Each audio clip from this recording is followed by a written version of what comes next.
20 अगस्त 1995 रात के 2:54। उत्तर प्रदेश का फिरोजाबाद शहर गहरी नींद में सोया हुआ है। पटरी पर खड़ी है कालिंदी एक्सप्रेस, बिल्कुल शांत। इसके अंदर बैठे 900 से ज्यादा यात्री अपने घर पहुंचने के सपने देख रहे हैं, लेकिन उन्हें नहीं पता कि मौत उनसे सिर्फ 60 सेकंड दूर है। इसी पटरी पर ठीक पीछे से एक और दैत्य आ रहा है, पुरुषोत्तम एक्सप्रेस, 100 किलोमीटर प्रति घंटे की रफ्तार से। उसमें भी 1000 से ज्यादा लोग सवार हैं। अगले 1 मिनट में भारतीय रेलवे के इतिहास का वो मंजर सामने आने वाला है जिसे देखने वालों की रूह कांप गई थी।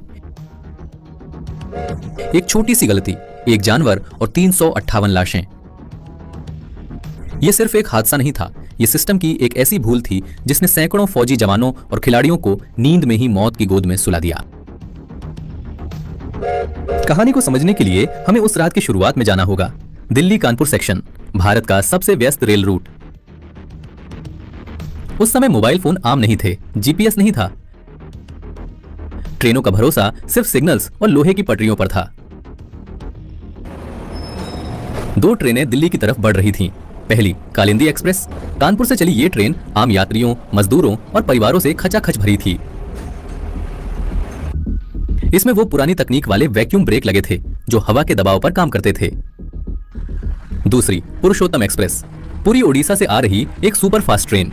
इसमें बड़ी संख्या में भारतीय सेना के जवान और यंग एथलीट्स, खिलाड़ी सफर कर रहे थे।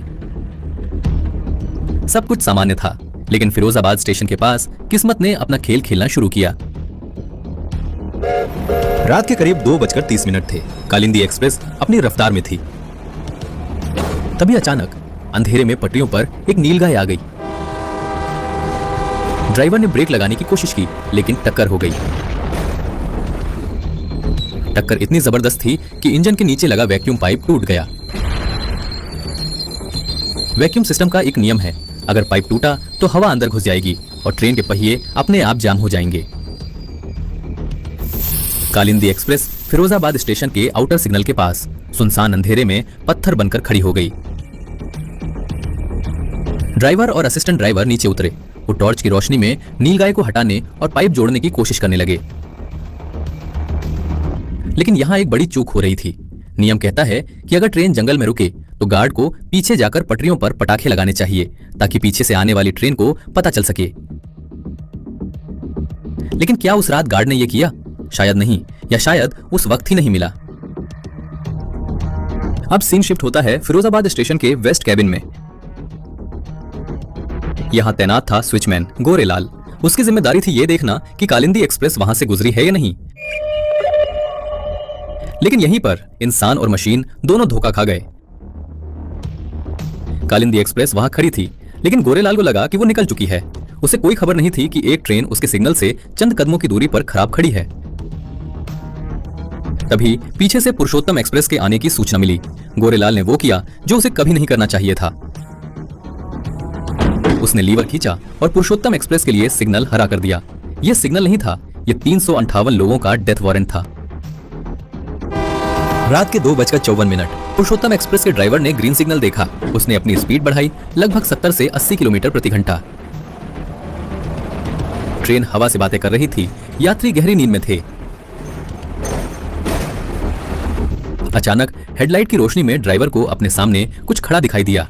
कालिंदी एक्सप्रेस की लाल बत्ती। उसने इमरजेंसी ब्रेक खींचे, पहियों से चिंगारियां निकली, लेकिन 120 टन की ट्रेन को इतनी जल्दी रोकना नामुमकिन था।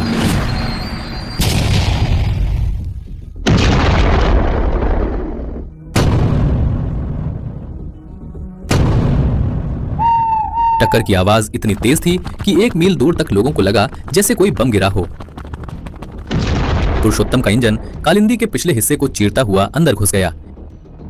इसे कहते हैं टेलीस्कोपिंग। जैसे दूरबीन बंद होती है, वैसे ही डिब्बे एक दूसरे के ऊपर चढ़ गए। कालिंदी के जनरल कोच माचिस की डिब्बी की तरह पिचक गए। अगली सुबह जब सूरज निकला तो मंजर ऐसा था कि बचाव कर्मियों के भी रोंगटे खड़े हो गए। विदेशी मीडिया ने इसे जंगल ऑफ डेथ यानी मौत का जंगल कहा। लोहे के मलबे में इंसान फंसे हुए थे। गैस कटर से डिब्बों को काटा जा रहा था। सबसे दुखद बात यह थी कि मरने वालों में बड़ी संख्या में वो फौजी थे जो देश की रक्षा करके घर लौट रहे थे और वो युवा खिलाड़ी जो देश का भविष्य थे। आंकड़ों के मुताबिक 358 लोगों की मौत हुई, लेकिन चश्मदीदों का मानना है कि मरने वालों की संख्या 400 से भी ज्यादा थी। अश्विन कुमार जो उस ट्रेन में थे, उन्होंने बताया कि टक्कर के वक्त ऐसा लगा जैसे पूरी ट्रेन हवा में झूल गई हो। हादसे के बाद सवाल उठा, क्या यह कोई साजिश थी या किसी ने जानबूझकर सिग्नल से छेड़छाड़ की? कुछ लोगों ने तोड़फोड़ का शक जताया, लेकिन जांच में सच्चाई कुछ और ही निकली। यह साजिश नहीं, यह घोर लापरवाही थी। स्विचमैन गोरेलाल हादसे के तुरंत बाद भाग गया था, जिसे बाद में पकड़ा गया।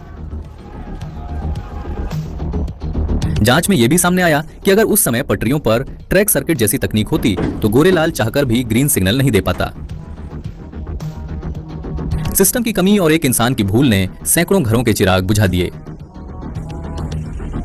आज जब हम कवच जैसी तकनीकों की बात करते हैं तो हमें फिरोजाबाद जैसे हादसों को याद रखना चाहिए, क्योंकि रेलवे के नियम अक्सर यात्रियों के खून से लिखे जाते हैं। अगर आपको ये सच्ची घटना और हमारा रिसर्च पसंद आया तो वीडियो को लाइक करें और चैनल को सब्सक्राइब करें। हम मिलेंगे अगली बार एक और अनसुनी दास्तान के साथ। जय हिंद।